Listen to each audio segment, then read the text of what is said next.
लेकिन जो कई इलाके हैं जहाँ पे जलभराव काफ़ी ज़्यादा है, कल से बढ़ गया है, खासकर ITO का इलाका, IPA एक्सटेंशन या राजघाट के सामने। देखिए, पानी का अच्छी खबर यह है दिल्ली वालों के लिए कि पानी का लेवल बढ़ नहीं रहा है। वो कल दोपहर से 1 बजे से शाम के 7 बजे तक स्टेबल रहा और अब बहुत धीमी गति से पानी घटना शुरू हो गया है। लेकिन अभी 0.01 मीटर के रेट पर पानी घट रहा है।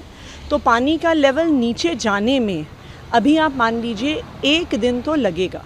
तो जो अभी की स्थिति है पानी के एरियाज़ में इसलिए भर रहा है क्योंकि अब सारे ड्रेन्स भर गए हैं और अब ड्रेन्स में पानी वापस जा रहा है और इस वजह से बैकफ्लो की वजह से अब कई एरियाज़ में पानी भर रहा है। अभी पंपिंग भी संभव नहीं है। पंपिंग इसलिए संभव नहीं है क्योंकि पानी पंप करके तो यमुना में ही जाना होता है और जब यमुना का वाटर लेवल इतना हाई है तो इसलिए अभी सड़कों से पानी पंप करके भी निकालना संभव नहीं है। हम दिल्ली वालों से यही अपील करेंगे कि हमें पता है कि परेशानी है, लेकिन ये परेशानी किसी एक व्यक्ति के कारण, किसी एक परिस्थिति के कारण नहीं, पर पूरी नॉर्थ इंडिया में जो इतनी मूसलाधार बरसात इतने दिन तक चली उसकी वजह से हुई है। अच्छी बात यह है कि पानी अब धीरे धीरे नीचे जा रहा है।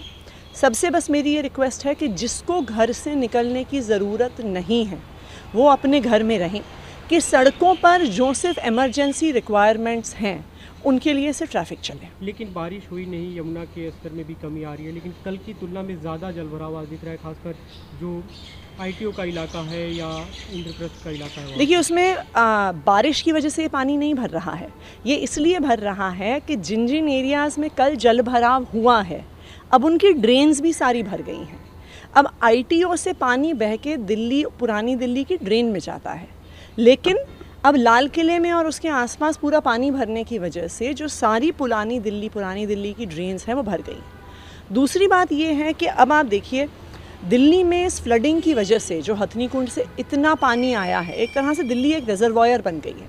अब दिल्ली की भी सारी कैपेबिलिटीज़, सारी जो एम्बैंकमेंट्स हैं उनकी कैपेबिलिटीज़ टेस्ट हो रही हैं। हालांकि हमारी पूरी टीम लगातार 24 घंटे काम कर रही है। NDRF का भी सपोर्ट है, आर्मी के इंजीनियरिंग विंग का भी सपोर्ट है, लेकिन परिस्थिति मुझे लगता है कि अभी 10-12 घंटे लगेंगे परिस्थिति को धीरे धीरे नॉर्मलाइज होने में। कई बार ये हमें कल जो दिखा कि IP स्टेट के पास जो आपका जो ड्रेन का रेगुलेटर है उसमें कुछ खराबी आई थी, जो सौरभ भारद्वाज जो ट्वीट करके जानकारी भी दी, वो बीती रात जो वहाँ पे थे, और बताया जा रहा है ITO के पास भी किसी रेगुलेटर में कुछ दिक्कत आई है, तो वो एक ही दुरुस्त किया जाएगा। और तो वो एक ही बेसिकली वो एक ही रेगुलेटर है। सौरभ भारद्वाज जी रात भर वहाँ पे थे, मैं भी बस अभी वहीं ही जा रही हूँ।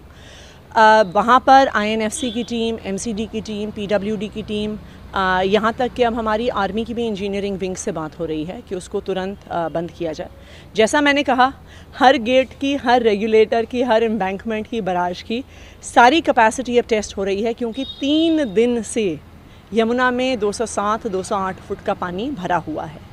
अब बस धीरे धीरे जैसे पानी का स्तर नीचे जाएगा उसी के बाद ये सारी परिस्थितियाँ सुधरेंगी। मेरी बस दिल्ली वालों से अपील है कि जिसको घर से निकलने की ज़रूरत नहीं है, चाहे वो दिल्ली के किसी हिस्से में रहते हैं, वो आज नहीं निकलें, क्योंकि चाहे अनचाहे में वो सेंट्रल दिल्ली को हिट करते हैं और अगर वहाँ पे ट्रैफिक जैम होगा तो जो भी इमरजेंसी सप्लाईज़ हैं जो हमें इवैक्यूएशन करना है उस पर प्रभाव पड़ेगा। ये जलभराव जो काफ़ी ज़्यादा दिख रहा है, कब तक इसमें कमी आ सकती है? देखिए, ये जलभराव तो तब कम होगा जब यमुना जी का पानी कम होगा।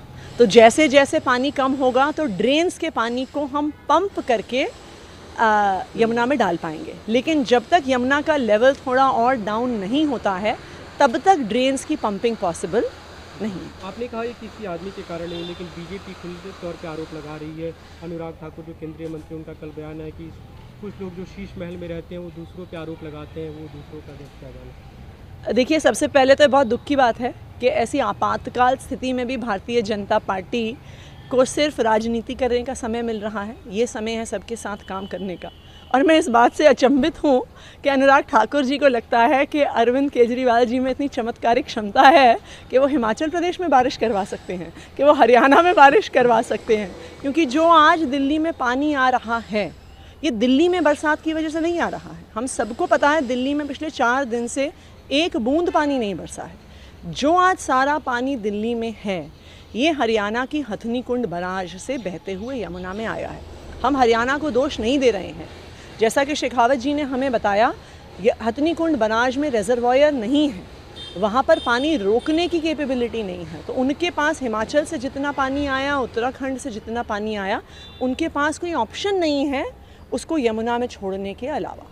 तो अब हथनी कुंड से भी पानी आना कम हो गया है, तो मुझे उम्मीद है कि अगले 12 घंटे में स्थिति सुधरनी चाहिए। अगले 12 घंटे जलभराव वाली स्थिति रहेगी आप? मेरे ख्याल से अगले 12 घंटे में तो रहेगी परिस्थिति। अभी सीएम विजिट करने वाले हैं, जो यमुना के पास ड्रेन है, वहाँ क्या कुछ दिक्कतें हैं? देखिए, ये जो ड्रेन है, इसमें जो गेट अभी जिसका काम चल रहा है, वहीं पर सीएम भी जाएंगे, वहीं पर मैं भी जा रही हूँ। वो एक तरह से दिल्ली का सबसे क्रिटिकल पॉइंट हो गया है, जहाँ पे अभी हमने सारी इंजीनियरिंग टीम्स को लगाया हुआ है।